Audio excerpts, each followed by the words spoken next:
looking at a report produced in 2001 of an experiment in Norway produced by the United States government and a group of oil companies, including BP. An experiment they called Deep Spill. You know, if you've been watching TV, you probably know that most of the oil from the BP oil disaster never made it to the surface, that it ended up in cloud layers in the sea. And that probably came as a surprise to you. It came as a surprise to all the newscasters. It seemed to come as a surprise to BP and everybody. And in fact, when they found the cloud layers, it was like, oh my goodness, what's that? But what would you say if I told you they already knew? In fact, they had known since 2000 when they conducted a study. And when I say they, I mean MMS and BP and a bunch of oil companies went to Norway, and they put a spigot of oil at the bottom of the sea and they sprayed it up to see what would happen. So does this picture look familiar to you? It looks like the BP oil spill, right? But it's not. It's from 2000, not 2010. And they found cloud layers in the sea. They called it Operation Deep Spill. That was their code name they gave it, because you can't do a big study like that without a good code name. And you're probably thinking, well, how come I know about that and you never heard about it on the news? Well, that's because the news sucks. The national networks have all the money in the world, but they never did what we did. We went to talk to the first people on scene. We spoke to Dr. Ray Highsmith at the University of Mississippi. He's in charge of a boat, the Pelican,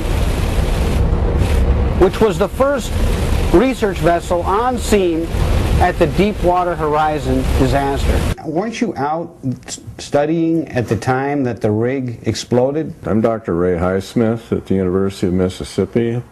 I'm the Executive Director of the National Institute for Undersea Science and Technology.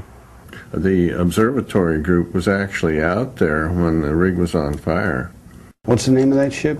The Pelican. Oh, yeah. Yeah. And, but we wondered if there wasn't oil because of the dispersant, you know, that was floating somewhere. Right. Why that didn't occur to others, I'm not sure. And there had been an experiment off Norway in 2001 or 2, published in 2003, showing that if you release oil at depth, some of it stays there. And he did find oil at depth. But that's not the worst part. The worst part is what's in this report. And anyone who read this report would have read what it said on page 89, and I'll read it to you. This is important information because the water-soluble compounds are generally the most toxic ones when exposed to marine biota. That's, you know, marine animals. The results from these measurements show that the rising of the oil through the water column represents a kind of stripping process of some of the most toxic compounds in the oil. The end result is therefore that a portion of the most toxic compounds is left in the water column. You can't clean that up. It doesn't come out. And nobody wants to talk about it because nobody wants to say, well, they poisoned the water. The Gulf of Mexico has been poisoned. Because it's bad for everybody. It's bad for everybody on the coast. It's bad for the economy of the United States.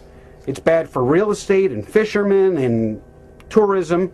But it's important to say because toxic compounds cause cancer.